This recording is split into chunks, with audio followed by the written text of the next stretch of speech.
Hello everyone, I'm CrypticFox, and today we're looking at how to manage morale in Oxygen Not Included.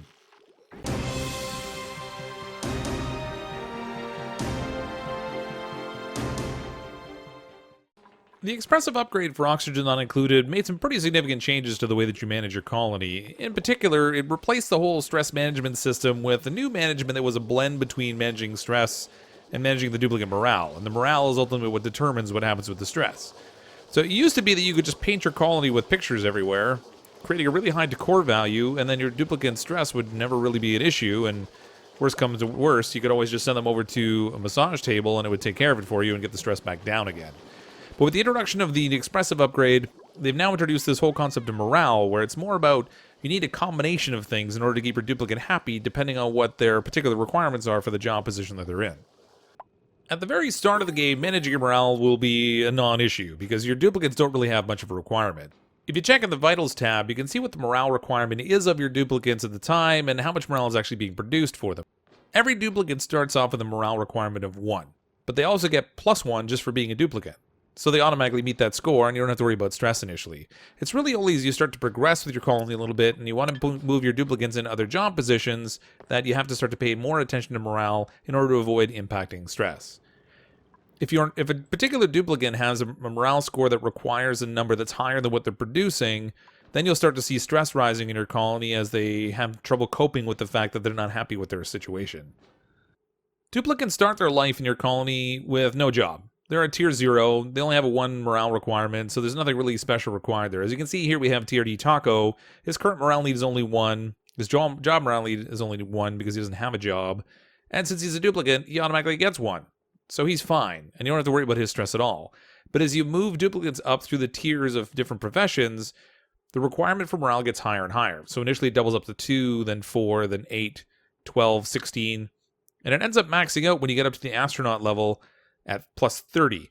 Now a duplicate with +30 is going to need a whole lot more in terms of their colony setup than a duplicate that's at the lower level. So initially you want to promote your duplicates relatively slowly as you're setting up your colony. You won't need them to do a whole lot anyway.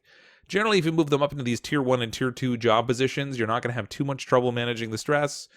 It's going to give them the skill set that they need to do the different types of jobs that you want them to do, but you're not going to start getting them up into those levels that are harder to manage. So my first suggestion would be promote slowly. Start off with your duplicates, just moving up a couple of tiers initially just to get access to some of those job skills that you need them to do, like mining different materials, doing some research, maybe doing a little bit of farming, that kind of thing. Getting them into like jobs that are focused on cleaning up, cooking, art, all those types of things. All these jobs you can do within the first 2 tiers, and generally you're not going to have any trouble managing your stress. Once your base is in a better position, then you can start to look at tiers 3 and up, and just progress slowly forward as you get more and more conditions set up to manage the morale requirement they're going to have.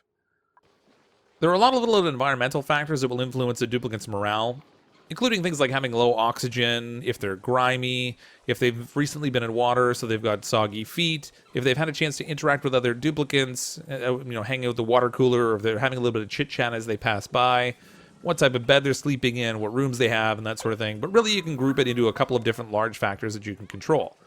First and foremost, you should pay attention to your rooms. Setting up your rooms according to the conditions that are given in the room overlay will give you certain benefits in your colonies.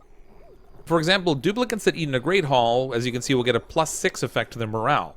So that way, even if you just have a Great Hall, any duplicate with a stress requirement of 6 or less is already going to be meeting that need as long as that's where they're eating. So you can see in the jobs, just having a Great Hall is enough to satisfy tier 1 and 2 of your stress conditions. Similarly, having things like a fully plumbed bathroom will give you an effect of +2 for your morale. Sleeping in a barracks will give you a +1. In a bedroom gives you +2, so there's all kinds of little benefits you can add up in that way. You also want to make sure that you're making use of your recreation room, which can also give you benefits. The room itself won't give any morale benefit, however, having a room that's dedicated for your duplicates to hang out in will help. So they'll have things like the water cooler that will positively influence decor, they can dance and they'll get a benefit for dancing, playing the arcade machine, having espresso, these all give them temporary boosts to their morale, but over time can help. If you want to see what factors are influencing any particular duplicate's morale, simply select the duplicate, and then on the right-hand side in your menu, mouse over the morale field, and you'll get a sense of what's affecting them. So, for example, Lucas, which we have selected right now, he's already run off the screen. But he's a duplicant, so he gets +1. He slept in a bedroom, so he's getting +2. He's a 4-shift break cycle. His food was mediocre. He had ate in a great hall. He had a terrible meal. He recently danced, which gives them +2 if they've had a chance to dance in the break room. He's been using the washroom as +2, so he's got a number of different things that are affecting his morale. His total morale value is 17, where his job is only 12. So as long as that's the situation where you're producing more morale than what's needed for the job they have, you don't have to worry about their stress rising. Outside of managing the types of rooms that you use and ensuring you're getting the room benefits, and then having a place for your duplicants to take a break, you also want to make sure you're managing their break time to ensure they're getting some sort of benefit that way as well. As you can see, these duplicants in this particular colony, in this very first schedule, they have a four break segment. If we change that segment, you can see the downtime morale is giving them +3 now, but if we change it, it will go down to +2, +1, and then 0. With only a single break segment, they don't get any specific morale bonus.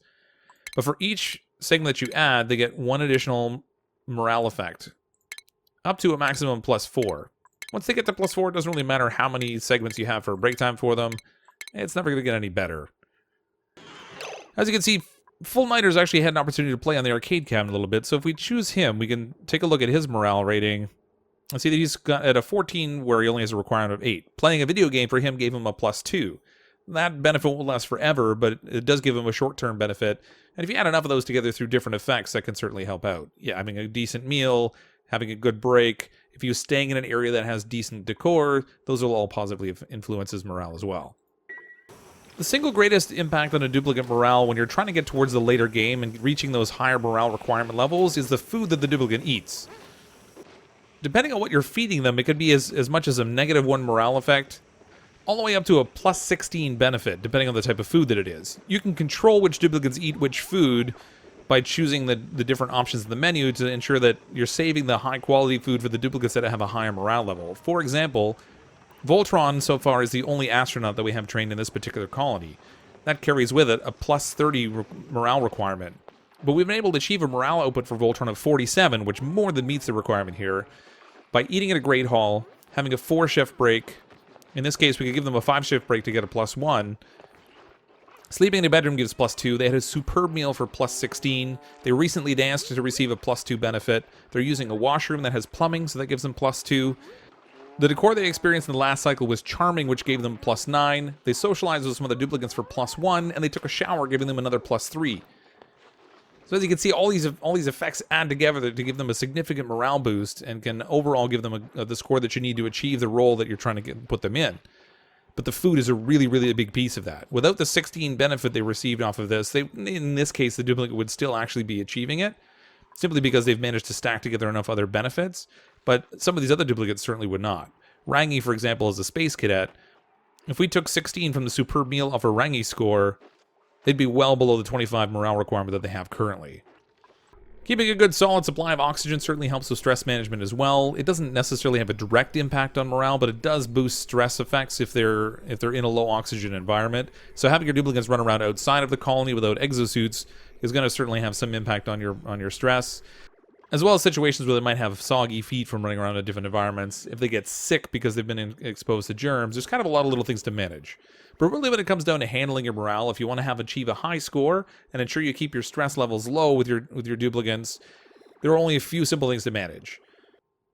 Number 1, just promote slowly, so you have the opportunity to set up your colony to handle the morale requirements that you're going to be producing. Number 2, make sure you're making use of the room overlay to look at the different types of room benefits that you can get, and build the rooms that are going to give you those morale bonuses. Certainly the number 1 room that you want to pay any attention to, and the easiest to produce some morale points, is building a Great Hall. That will require some research, so obviously you'll have to get some duplicants working in the research job in order to unlock it, but it's certainly an easy benefit to achieve and get an early morale boost. Make sure you build a schedule with an appropriate amount of downtime to produce the morale that you need. In my case, I'm using schedules here that give a +3 morale benefit, but you could certainly add another downtime segment to give them the maximum of +4. Be sure to build some sort of a break room that is going to include your water cooler and then other machines that you can build in as your resources allow, such as the arcade cabinet, the juke bot, and the espresso machine. These will give temporary benefits, but it does give your duplicates a place to unwind when they're on their break time. It can give you a significant boost to your morale. As your research allows and you unlock some more decor items, make sure you're putting things like paintings and sculptures around your colony in order to produce the maximum decor benefit that you can achieve there, so the duplicants can get the morale bonus from spending their time in a nice environment. The number one step you can do to try to produce a better decor value is just simply cleaning up.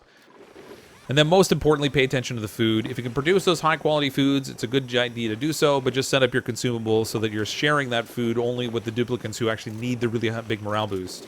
You don't want someone with a low morale requirement eating one of your plus 16 pieces of food and taking it away from somebody who actually might make the most benefit out of it. With all the updates that have been made to the game over time, there's certainly a lot of complexity they added to the game, and there's a lot more than just one way to tackle any given problem. This is the way that I tend to approach morale and how I've done a good job of managing it, so that even at cycle 468, I often run around 0% stress level by keeping my morale up. Hope you found this small tutorial helpful, and it helps you manage the morale in your own colony. I'm, as always, CrypticFox. I'll see all of you next time.